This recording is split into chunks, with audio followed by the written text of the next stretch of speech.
Hey, welcome to Sports Map Houston. I'm Brandon Strange. He's Josh Jordan. You can catch him on ESPN 97.5 on the weekends, or you can read his work at sportsmaphouston.com. If you haven't yet, please hit subscribe on this channel. We do appreciate it. Hey, Josh, welcome in. This is a change of pace. Some different faces on here. So a couple days ago, because you helped produce that video, John and Lance were discussing on this channel the hit piece, as I'll call it, from the Houston Chronicle about Jim Crane. Go check out that video if you haven't seen it already. I'll try to put a card up here. The column positioned the lack of contract extension for James Click as a failure of leadership.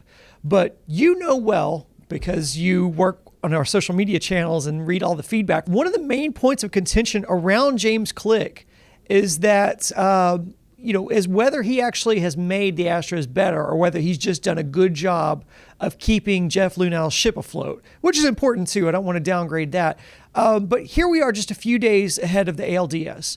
And, we're examining rosters, who's going to make it, who's not. And so it's a good time to kind of circle back, look at these rosters and kind of judge James Click's performance on building these rosters. And, it's been kind of a mixed bag, especially from his deadline acquisitions. Christian Vasquez has been just what the doctor ordered as a backup catcher. Trey Mancini hit the ground running, but then has gone into a real deep slump. Will Smith is Will Smith, and we'll circle back on the Mancini thing a little later, but the biggest deadline acquisition was, I think, the one that didn't happen, and that was one at center field. And so Click had a lot of confidence in Jake Meyers being able to be the guy. Since returning from injury, he scuffled. He got sent down to Sugarland. Now he's back up and looked good, looked promising heading into the end of the season. So I just wanted to ask this. Could Jake Meyers' postseason performance be the difference in how we judge James Click's season as a GM for the Astros this year?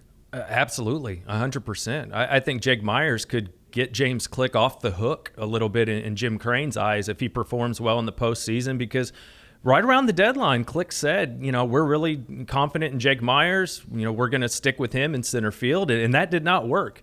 And then the Mancini acquisition, we could argue that didn't really work. And Vasquez, we like the move, but if Dusty's not going to play him that often, then are you really getting what you need out of it? And then the Will Smith thing has just not worked out either. But we knew that might be a bit of a project. But if we look back to last season, he did make some good moves. The Kendall Graveman move, the Yimi Garcia, even the Maton move really worked in the playoffs. So if we don't just look at this year, there are some good things that he's done. But overall, if they don't get it done this year, I could definitely see him being held responsible for the Jake Meyers decision.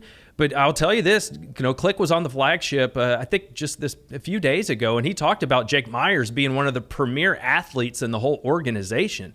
So you can tell even Click, the way he's building him up, he knows that he needs Jake Meyers to look good for his own benefit. Well, we've seen the narrative and kind of the storyline play out in center, from Miles Straw to McCormick to Siri. And then Jake Meyers appeared on the scene last year and really coming out of nowhere, being, like you said, a great athlete, had clutch hits, great defense, but maybe the defense was almost too good, running himself into a wall in the White Sox series there. And he just hasn't looked like the same guy since. But this team, who has struggled with offense, if Jake Meyers can become the Jake Meyers of who he was pre-injury, that could be a real difference maker in the postseason, could it not? Oh, of course. And I think there's a good shot he makes this postseason roster. They talked to Dusty. They said, even all three guys, obviously, with, Dubon and Chas McCormick and then Jake Meyers, they could all make it. And, we talk about Jake Meyers being a great athlete. If he's not playing center field, he might be a good pinch runner for you. Jake can really run.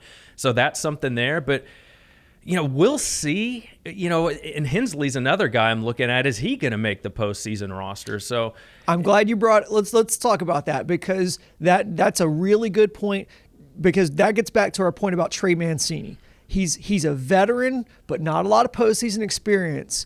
I think most people think he'll be a shoo-in to make the roster, but you can only carry so many people. And so you've got a guy like David Hensley who looks good, can play multiple positions. He's not in a slump. He's actually hitting well right now. Could you see a guy like Hensley sneaking up and grabbing a spot where Trey Mancini would be.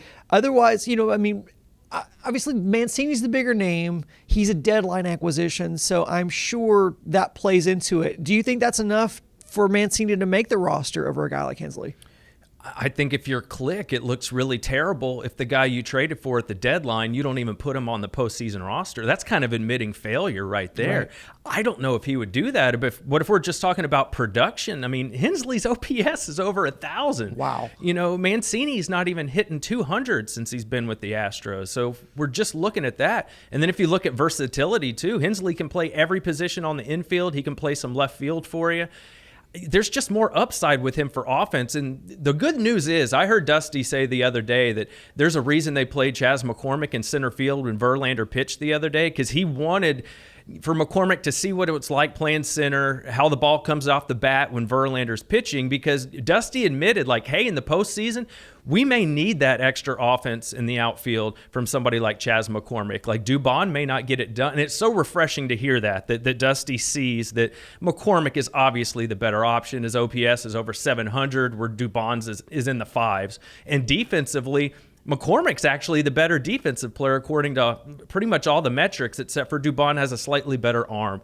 So I think this is a deal where they're starting to respect the offense a little more, which would make you think maybe they entertain Hensley being on this team. But I just think it would look so bad for Click, that especially for a guy that might be possibly not coming back next year, I don't think you want to admit defeat like that. No, and that's true. And I want to say too, I know it goes without saying, but I feel like we should say it.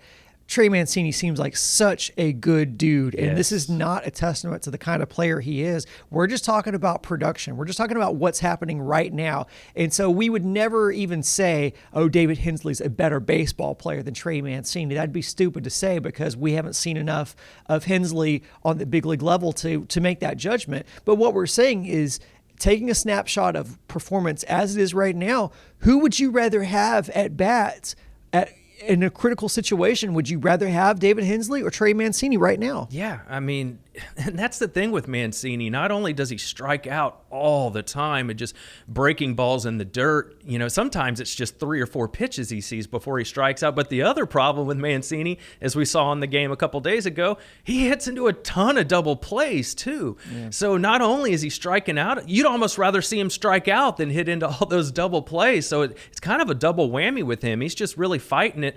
Hopefully he can turn it around, but I don't see Dusty starting him in the postseason. That doesn't make any sense to me. I think it's going to be Aledmus Diaz and Yordan who are working in left field and DH. So, I don't even think they're going to hardly use the guy. No, and that's tough. And I think, again, another reason why you could make the case for a David Hensley getting a spot over Trey Mancini is because Mancini has struggled as much as he has. Is that really a guy you want riding the bench and then coming up in a critical pinch hit situation in which the guy's kind of been in his own head the past few weeks, like coming off cold in a critical situation where you need a hit? Is that who you really want? Or is that really instill confidence in your team and that he's going to come through for you?